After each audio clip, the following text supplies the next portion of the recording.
विश्व के सबसे बड़े लोकतंत्र के संसद में महिला आरक्षण विधेयक पर चर्चा हुई। ये चर्चा इतना बढ़ी कि लोकसभा और राज्यसभा में इसे पेश कर दिया गया। देश के कानून मंत्री अर्जुन राम मेघवाल ने इसे लोकसभा के सदन के पटल पर रखा। प्रधानमंत्री मोदी के द्वारा इस बिल को नारी शक्ति वंदन अधिनियम का नाम दिया गया। हालांकि इस बिल को पेश करते समय सियासत के दिग्गजों के बीच काफी नोकझोंक देखने को मिली। विपक्ष में बैठी कांग्रेस के साथ गैर भाजपा नेता केंद्र की मोदी सरकार पर इस बिल को देरी से पेश करने का आरोप लगाए। इन सभी आरोप प्रत्यारोपों के बीच देश में इस बात पर भी चर्चा हो रही है कि आरक्षण 2019 तक लागू नहीं हो सकता। इस चर्चा का वास्तविक आधार क्या है, इस पर हम नजर डालेंगे, लेकिन उससे पहले इस विधेयक को लेकर प्रधानमंत्री ने क्या कुछ कहा उसे जान लीजिए। पीएम मोदी ने कहा कि अनेक वर्षों से महिला आरक्षण के संबंध में बहुत चर्चाएं हुई, बहुत वाद विवाद हुए। महिला आरक्षण को लेकर संसद से पहले भी प्रयास हुए। 1996 में पहली बार बिल पेश हुआ। पूर्व सीएम अटल जी के कार्यकाल में ये कई बार महिला आरक्षण बिल पेश किया गया, लेकिन उसे पास कराने के लिए आंकड़े नहीं जुटा पाए और इसके कारण वह सपना अधूरा रह गया। पीएम ने कहा, महिला को अधिकार और उनकी शक्ति को आकार देने का काम के लिए भगवान ने मुझे चुना है। एक बार फिर हमारी सरकार ने कदम बढ़ाया है। कैबिनेट ने महिला आरक्षण वाले बिल को मंजूरी दे दी है। एक बार फिर हमारी सरकार ने अहम कदम बढ़ाया है। सरकार ने इस महिला आरक्षण से जुड़ी बिल को नारी शक्ति वंदन अधिनियम का नाम दिया है। पीएम के इस संबोधन के बाद अब मुख्य मुद्दे पर आते हैं। ये मुद्दा शिवसेना यूबीटी के नेता प्रियंका चतुर्वेदी के एक बयान से जुड़ा हुआ है।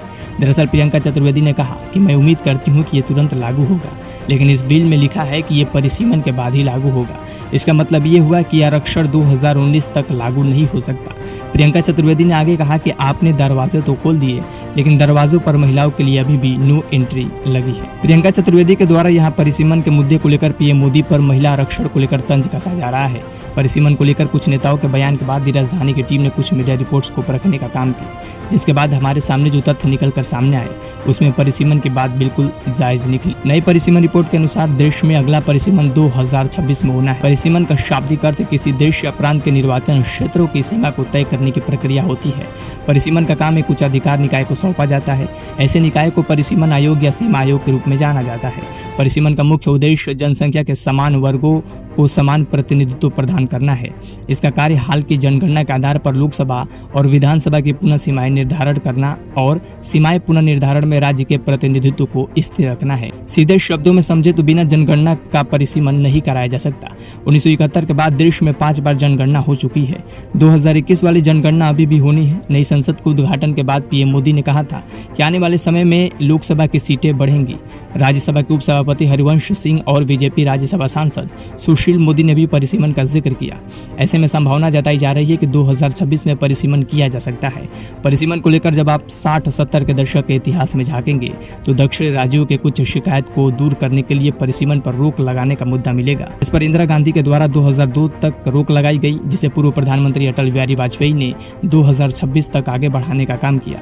वाजपेयी सरकार द्वारा लिए गए इस फैसले के बाद परिसीमन को 2026 तक कराने की संभावना है। परिसीमन को लेकर इस बिल को लागू करने का मुद्दा उठाया जाना उतना ही जायज है जितना किसी मामले में अपने अधिकारों को लेकर हक मांगना। दरअसल दुनिया के सबसे बड़े लोकतंत्र के संविधान के निर्माताओं में से एक बाबा साहब अम्बेडकर हमेशा से महिलाओं को लेकर आरक्षण की बात करते आए हैं, जिसे एक बार फिर से अपने अपने क्षेत्र की प्रतिनिधित्व कर रही महिलाएं उठा रही हैं। इस मुद्दे को लेकर एक पक्ष और सुन लेते हैं। महिला आरक्षण बिल को लेकर सीपीएम नेता वृंदा करात ने कहा, ये बिल सुनिश्चित करता है कि अगले परिसीमन अभ्यास तक महिलाएं चुनाव से वंचित रहें। दूसरे शब्दों में कहा जाए तो 2024 के चुनाव और 18वीं लोकसभा के गठन तक संसद के साथ कई विधानसभा चुनाव में भी 1/3 महिलाएं नहीं होंगी। चलते चलते आपको बता दें, एक कानून मंत्री अर्जुन राम मेघवाल ने लोकसभा में महिला आरक्षण बिल पेश करने के बाद कहा कि महिला आरक्षण बिल के तहत विधानसभा की 33% सीटें महिलाओं के लिए आरक्षित होंगी। इसके अलावा लोकसभा में भी महिलाओं को 33% आरक्षण मिलेगा। वैसे सत्ता पक्ष के सामने महिला सांसदों के द्वारा उठाए जा रहे इस मुद्दे को लेकर आप क्या सोचते हैं? कमेंट बॉक्स में हमें जरूर बताएं और ऐसे ही तथ्यात्मक कवरेज के लिए बने रहिए दी राजधानी के साथ।